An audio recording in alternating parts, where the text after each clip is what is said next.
आपके ऊपर एक आरोप लगता है, क्योंकि अभी जिक्र हो रहा है कि आप जो हैं वो बहुत ही कट्टरवादी हैं, ये आपके ऊपर आरोप लगता है। मैं आपका एक शेर पढ़ के सुनाता हूं। ना बुजदिल की तरह, ये आपकी एक बाइट है बल्कि, ना बुजदिल की तरह तुम जिंदगी से हार कर मरना। अगर इस पे भी लोग ताली बजा रहे हैं। अगर मरना पड़े तो 4-6 को मार के मरना। अब देखिए, ये किसके लिए है? ये अमन के लिए तो नहीं। मैं आपका सवाल खारिज इसलिए करता हूं, आप मुझ पे आरोप लगा रहे हैं कि मैं कट्टर हूं। मतलब मेरे जैसी साफ सुथरी हिंदुस्तानी भाषा में बात करने वाला एक भी बयान, मैं तो पूरी भाजपा को चैलेंज करता हूं। भाजपा मुझसे और इसलिए परेशान रहती है ना कि वो जिन शब्दों से खेलती है, मैं उन शब्दों वाली जो यूनिवर्सिटी है ना वहां से पढ़ के आया हूं। वो एक शब्द है बकैती, मैं उस बकैती को बहुत अच्छे से समझता हूं। शायर प्रतीकों के माध्यम से बात करता है। जब शायर कहता है अपनी महबूबा से कि मैं तुम्हारे लिए चांद तारे तोड़ लाऊंगा, तो क्या वो ब्रह्मांड को नष्ट करने की बात कर रहा है? नहीं ना। शायर प्रतीकों के माध्यम से बात कर। भेड़िया, मैं भेड़िया शब्द इस्तेमाल कर रहा हूं। भेड़िए के खिलाफ कितनी कविताएं लिखी गई हैं, आप सबने पढ़ी होंगी। भेड़िया सामने है, उसकी आंखें लाल हैं, उसे तब तक घूरो जब तक वो तुम्हें घूरना बंद ना कर दे। इसमें कट्टरता कहां है? चूंकि भाजपा के कुछ मुख्यमंत्रियों ने इसे ट्वीट कर दिया तो मीडिया ने बताया कि हाँ, कुछ लोगों ने तो इसको भेड़िए के बजाय कुछ और कह के ट्वीट किया। मैं एक मंच पे खड़ा होकर के, सर मैं बड़ी मजे की बात बताऊं, मैं एक कार्यक्रम में गया कोलकाता में, मैंने वहां पर शिक्षा को लेकर के लंबी बातचीत की। मैं अपने हर कार्यक्रम में यह काम करता हूं। मेरा एक शेर है कि इस तरह हौसले आजमाया करो, मुश्किलें देखकर मुस्कुराया करो, दो निवाले भले कम ही खाया करो, अपने बच्चों को लेकिन पढ़ाया करो। मैं ये शेर पढ़ते पढ़ते एक भूमिका बना रहा था, और भूमिका में मैंने कहा कि अगर समाज में सम्मान पाना चाहते हो, मेरे अपने समाज के ज्यादा लोग वहां बैठे थे, तो मैंने कहा आइए ब्यूरोक्रेसी का हिस्सा बनिए, सिस्टम का हिस्सा बनिए, सिस्टम सुधारिए, सिस्टम पे कब्जा करिए। एक तथाकथित चैनल ने यह शब्द उठाया कि इमरान प्रतापगढ़ी कह रहे हैं कि सिस्टम पे कब्जा करिए।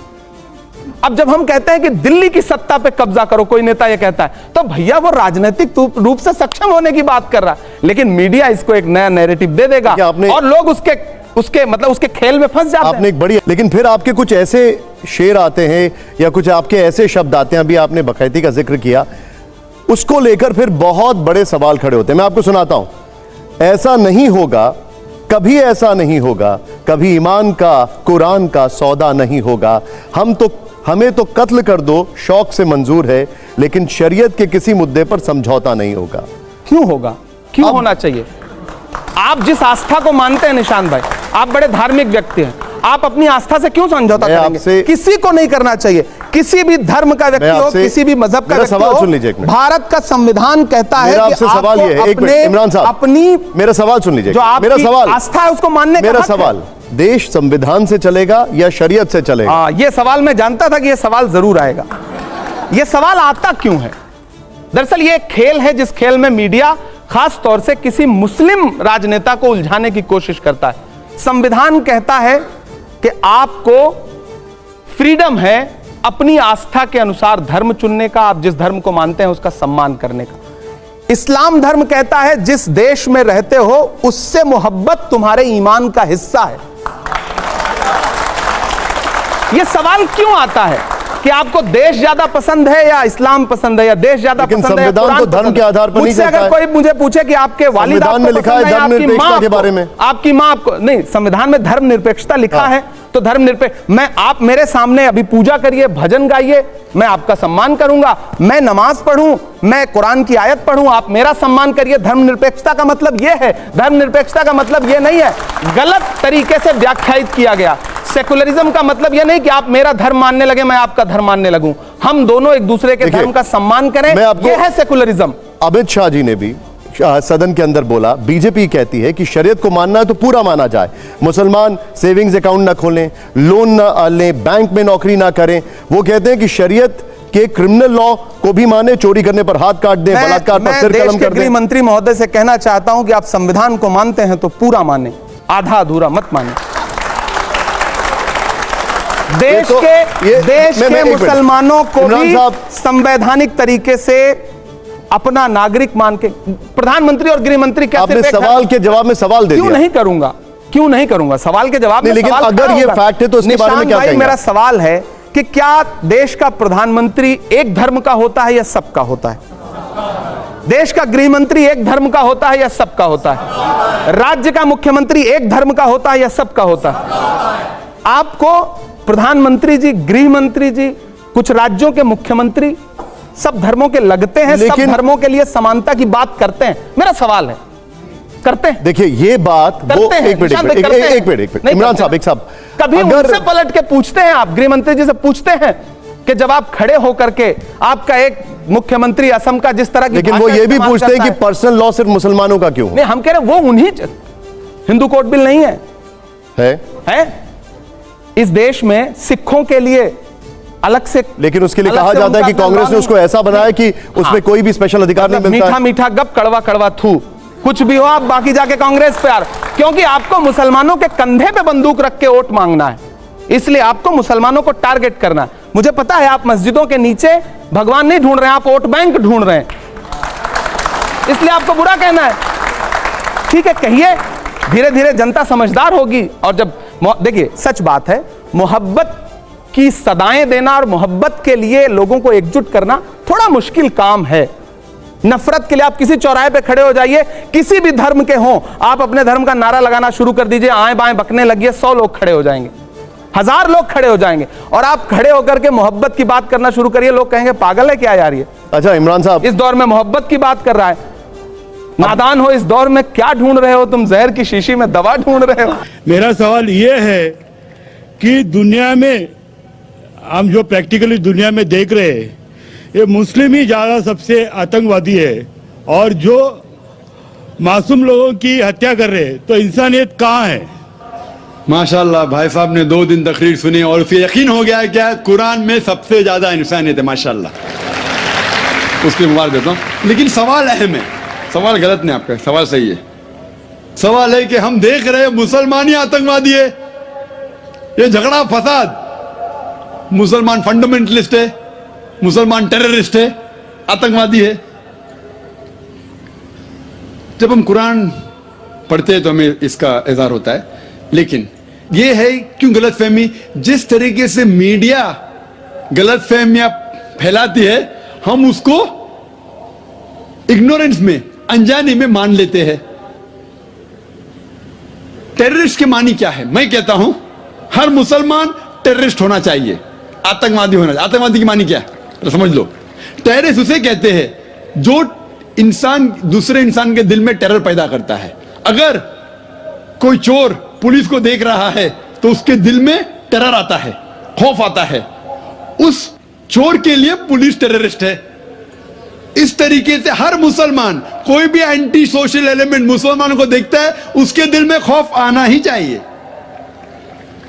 अगर कोई चोर मुसलमान को देखता है, कोई बलात्कार करने वाला मुसलमान को देखता है, कोई भी एंटी सोशल एलिमेंट मुसलमान को देखता है, उसके दिल में खौफ होना ही चाहिए। कुरान मजीद में अल्लाह ताला फरमाते हैं सूरह अनफाल में, सूरह नंबर 8 आयत नंबर 60 में, खौफ पैदा करो उन लोगों के दिल में जो लोग एंटी सोशल है, जो हक को इनकार करते हैं, उनके दिल में खौफ डालो। लेकिन सवाल यह है कि कई बार एक शख्स एक काम करता है, उसे 2 लक़ब दिए जाते हैं। मिसाल के तौर पे हिंदुस्तान 60-70 साल के पहले अंग्रेज हम पर हुकूमत करते थे, कई साल किया। बहुत से हमारे इस देश के हिंदुस्तानी थे जो इस देश की आजादी के लिए झगड़ा कर रहे थे। इनको अंग्रेज कहते थे आतंकवादी, टेररिस्ट। हम आम हिंदुस्तानी कहते थे देशभक्त, फ्रीडम फाइटर, पेट्रियट। वही आदमी, वही काम, 2 लक़ब, 2 टाइटल। अगर आप अंग्रेज की बात मानते हैं, अंग्रेज कहते हैं हमें इस देश पे हुकूमत करने का हक है। अगर उनको हक है तो ये लोग को हम टेररिस्ट बिल्कुल सही कहेंगे। लेकिन आम हिंदुस्तानी कहता है ये अंग्रेज तो तिजारत करने आए थे, इनको हम पे हुकूमत करने का क्या हक है? तो हम कहेंगे ये लोग हैं देशभक्त, फ्रीडम फाइटर्स, पेट्रियट्स। सेम आदमी, सेम काम, 2 लक़ब, वही आदमी वही काम दो लकब। अगर आप अंग्रेज की बात को मानते हैं कि अंग्रेज को हक है इस देश पे हुकूमत करने का, हम मानेंगे कि वो आतंकवादी है, चाहे वो भगत सिंह हो या, लेकिन आम हिंदुस्तानी कहेंगे नहीं ये तो देशभक्त है। तो आप किसके नजरिए से देखते हैं चीज को, फिर आप फैसला करेंगे वो आतंकवादी है क्या देशभक्त। आपके हिसाब से भगत सिंह देशभक्त था क्या आतंकवादी था? सतीश भाई, देशभक्त आतंकवादी नहीं था ना? था के भगत सिंह देशभक्त था क्या आतंकवादी था? देशभक्त। हाँ, मैं भी समझता हूं देशभक्त था। हम अंग्रेज की बात को नहीं मानते। तो जब अंग्रेज टेलीविजन पे कहते हैं, CNN BBC पे, कि मुसलमान आतंकवादी, आप क्यों मानते? सवाल वो नहीं है। मेरा जो सवाल था, आता हूं, मेरा पूरा जवाब मुकम्मल नहीं हुआ। जवाब मुकम्मल होगा फिर आपको मौका दूंगा मैं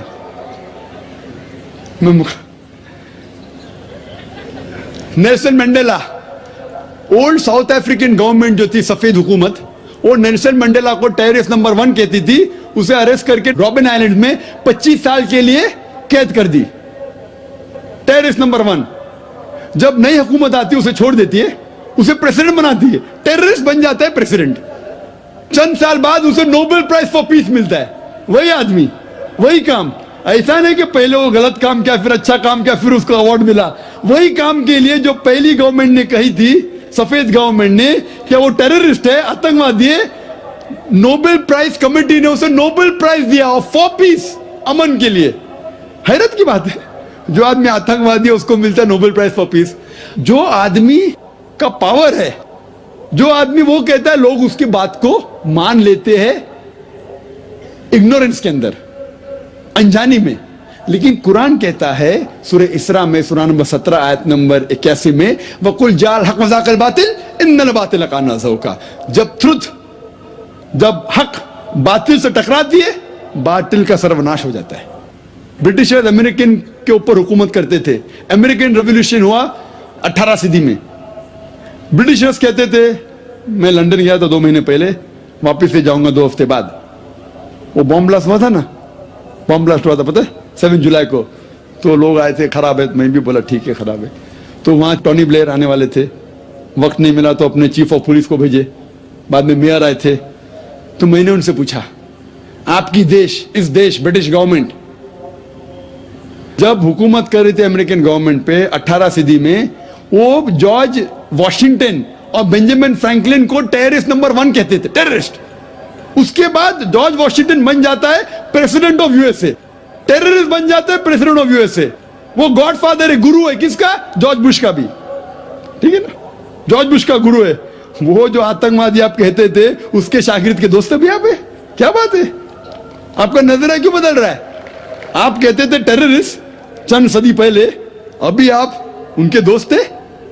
तो हमें यह तहकीक करना चाहिए कि क्यों उसको वो लक़ब मिला। अगर जो 11 सितंबर को हुआ था न्यूयॉर्क के अंदर, आप जो कह रहे ना मुसलमान, उसके ऊपर जवाब तो अभी आ रहा है।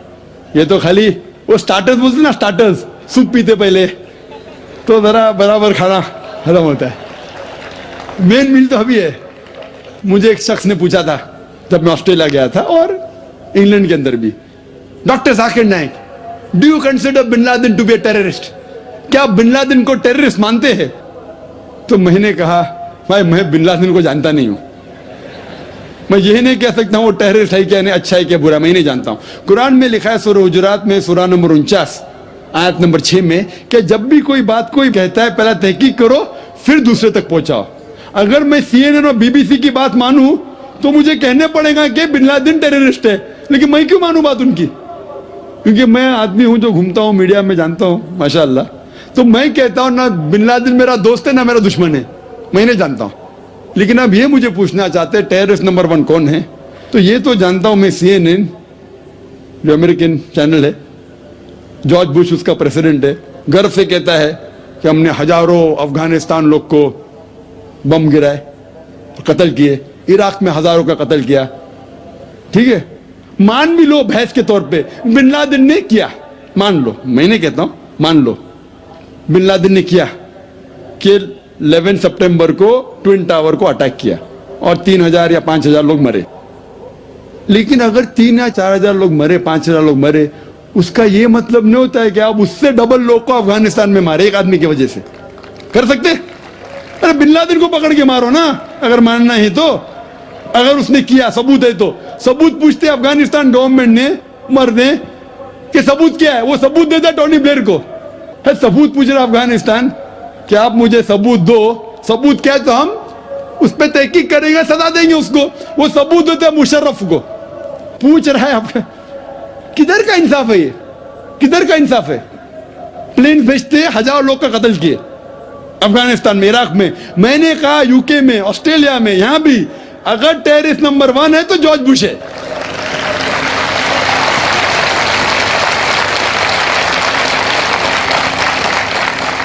ट्विन टावर को किसने गिराया? CIA, FBI का क्या बजट है? इन लोग गर्व से कहते हैं अगर परिंदा भी पेंटागन के ऊपर उड़ेगा तो हम पहचान सकते। एक हवाई जहाज 1.5 घंटे बाद आके उसमें ठोक देता है, उनको पता ही नहीं चलता है। बहुत से अमेरिकन लोग, मुस्लिम लोग छोड़ो, क्या कहते, अमेरिकन लोग, क्रिश्चियन लोग कहते क्या ये इनसाइड जॉब था, अंदर की बात थी, ये अंदर की बात। जिस तरीके से ट्विन टावर गिरा वो प्लेन के जरिए गिर ही नहीं सकता है। कितने लोग कहते हैं कि ये जॉर्ज बुश ने किया अपने वोट बैंक के लिए। कल मैं कह रहा था ना पॉलिटिशियंस के बारे में, कल की तकरीर सुनी ना आपने, हकीकत लगी क्या ने? क्या होगा? 5,000 लोग को मारो, वोट तो मुझे मिलेगा। $1 ट्रिलियन नुकसान, क्या फर्क पड़ता है? अगर नहीं गिराऊंगा ट्विन टावर को तो मैं थोड़ी इलेक्शन में आऊंगा। क्या करो? 1000 लोग का कत्ल करो, नुकसान करो करोड़ रुपए का, मैं तो आ गया वापस सीट पे। ये मैं नहीं कह रहा हूं, ये मैं नहीं कह रहा हूं, ये अमेरिकन लोग कह रहे। तो गलत है, मैं नहीं कह रहा हूं कि जॉर्ज बुश ने गिराया। मैं जानता ना, मैंने तहकीक थोड़ी की। मैं कह रहा हूं कि बाकी लोग क्या कह रहे। अमेरिकन लोग कहते, कुछ लोग, कि बिन लादेन ने क्या, कुछ ने कहा जॉर्ज बुश। लेकिन ये तो मैं जानता हूं कि मैं टीवी पे जो देखा हूं वो खुद के चैनल के ऊपर कि जॉर्ज बुश गर्व से कह रहा 1000 लोग को मैंने मारा हूं, इसीलिए मैं जॉर्ज बुश को टेररिस्ट नंबर 1 कहता हूं। कल मैंने कहा कि बाबरी मस्जिद में जो हुआ हिंदुस्तान में, गुजरात में क्या हुआ, वोट बैंक के लिए हिंदू मुस्लिम में झगड़ा करो। बाबरी मस्जिद को कौन जानता था पहले? आप जानते थे? सुने थे बाबरी मस्जिद के बारे में? ये दंगे फसाद के पहले 1985 के पहले सुने थे? नहीं सुना था। मैं भी नहीं सुना था। ये वोट बैंक के लिए झगड़ा फसाद, 1000 लोग मारे गए। गुजरात में जो हुआ क्या सही हुआ? अगर पुलिस चाहती तो, हमारे हिंदुस्तान पुलिस में माशाल्लाह इतना पावर है कि अगर चाहती तो दंगा फसाद हो ही नहीं सकता। बंबई में जो हुआ 1992 में, इफ द पुलिस वांटेड, किसकी जरूरत के बाहर रास्ते पे है? लेकिन वो पॉलिटिशियन की इजाजत है, यहां मत जाओ, वहां मत जाओ, यहां हंगामा करो, यहां कर्फ्यू लगाओ, वहां मत कर्फ्यू लगाओ, यहां मुझे वोट मिलेगा, वहां नहीं मिलेगा। आप समझे ना? तो ज्यादातर चाहे इंग्लैंड में हो या अमेरिका में हो या हिंदुस्तान में हो, कोई भी पॉलिटिशियन हो, तो ये पॉलिटिशियन की हरकतों की वजह से, जैसा मैं कल कहा, तो लेबल लग गया अभी मुस्लिम लोग पे टेररिस्ट। अगर आप जानते गुजरात में कितने लोग के मां का अपने आंख के सामने बलात्कार हुआ, बलात्कार करने वाला पड़ोसी है, उसके ऊपर कोई एक्शन नहीं लिया जा रहा है, तो वो कानून अपने हाथ में लेता है, गलत करता है, हम भी लेता है, क्या करें? सब समझ रहे? तो हमें यह जानना चाहिए इस आतंकवाद की जड़ क्या है। तो हमें जड़ पे जाना चाहिए और जड़ को खत्म करना चाहिए। अगर हम एक हो जाएंगे, अपनी किताब एक खुदा में माने, सिर्फ खुदा से डरे, जो खुदा की बात मानता उसको वोट दे, ना कि दंगे फसाद करे। अब समझ रहे? तो इंशाअल्लाह अमन होगा। और आप देखेंगे इसके बावजूद, इतना होने के बावजूद, अमेरिका में एक न्यूज है कि 9 महीने बाद 11 सितंबर के बाद 34,000 अमेरिकन ने इस्लाम कबूल किया। क्यों? जितना मीडिया इस्लाम के खिलाफ बात कर रही है, उतना ही इस्लाम फैल रहा है। मैं जब तकरीर करने जाता था 11 सितंबर के पहले अमेरिका में, मजमा होता था माशाअल्लाह हजारों लोग का, ये अमेरिकन बहुत कम आते थे। अभी जाता हूं तो बड़ी तादाद है। ये जानना चाहते क्या इस्लाम में? आप भी आ जाए, शायद 11 सितंबर के पहले नहीं आते थे, बराबर कि नहीं? आप जानना चाहते क्या मजहब है ये आतंकवादी मजहब, मैं भी तो देखूं, आके मुतासिर हो गए। हो गए क्या नहीं? अल्हम्दुलिल्लाह। डंके की चोट पे कहता हूं मैं क्यों डरूं किससे? क्योंकि अल्लाह ताला फरमाते हैं सूरह इमरान में सूरह नंबर 3 आयत नंबर 54 में, मकरुम मकरल्लाह वल्लाहु खैरुल माकिरीन। उनने प्लान किया, प्लानिंग की, अल्लाह ने भी प्लानिंग की। सबसे बेहतरीन प्लानर अल्लाह है। ये वेस्टर्नर्स प्लानिंग कर रहे कि इस्लाम को दबाने को, इस्लाम और बढ़ रहा है और फैल रहा है। जितने दबाने की कोशिश कर रहे हैं फैल रहा है। मीडिया कहती है कि इस्लाम में खवातीन के हुकूक नहीं है। 2/3 ऑफ द पीपल एक्सेप्टिंग इस्लाम, 66% के ऊपर जो लोग इस्लाम कबूल कर रहे हैं अमेरिका और यूरोप में, वो वुमेन है, औरतें। अगर औरतें को हुकूक हक नहीं मिलते इस्लाम में, तो ये अमेरिकन औरतें इस्लाम क्यों कबूल कर रहे, यूरोपियन औरतें क्यों कबूल कर रहे? क्योंकि इनको इस्लाम में जितने खराबी दुनिया में है उसका हल मिल रहा है।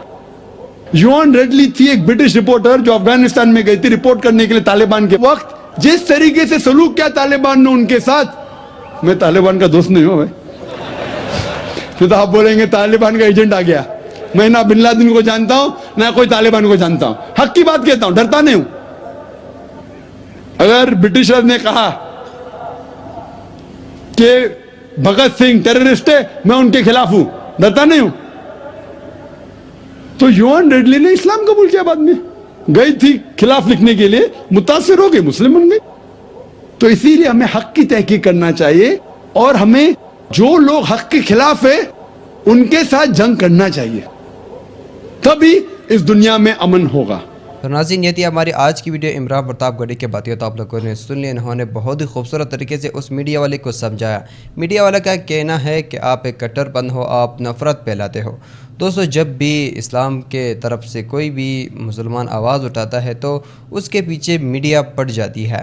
तो दोस्तों, आपको क्या लगता है? और डॉक्टर जाकिर नाइक ने भी बहुत ही खूबसूरत तरीके से बयान किया है, वो भी आप लोगों ने सुन लिया। उससे भी एक हिंदू ने सवाल किया कि मुसलमान ही आतंकवाद क्यों होते हैं। तो दोस्तों, आपने डॉक्टर जाकिर नाइक का बेहतरीन सा बयान भी आप लोगों ने सुन लिया। आप अपने राय का इजहार कमेंट सेक्शन में ज़रूर कीजिए और इमरान प्रतापगढ़ी के बारे में भी कमेंट सेक्शन में कुछ ना कुछ ज़रूर लिख दीजिएगा।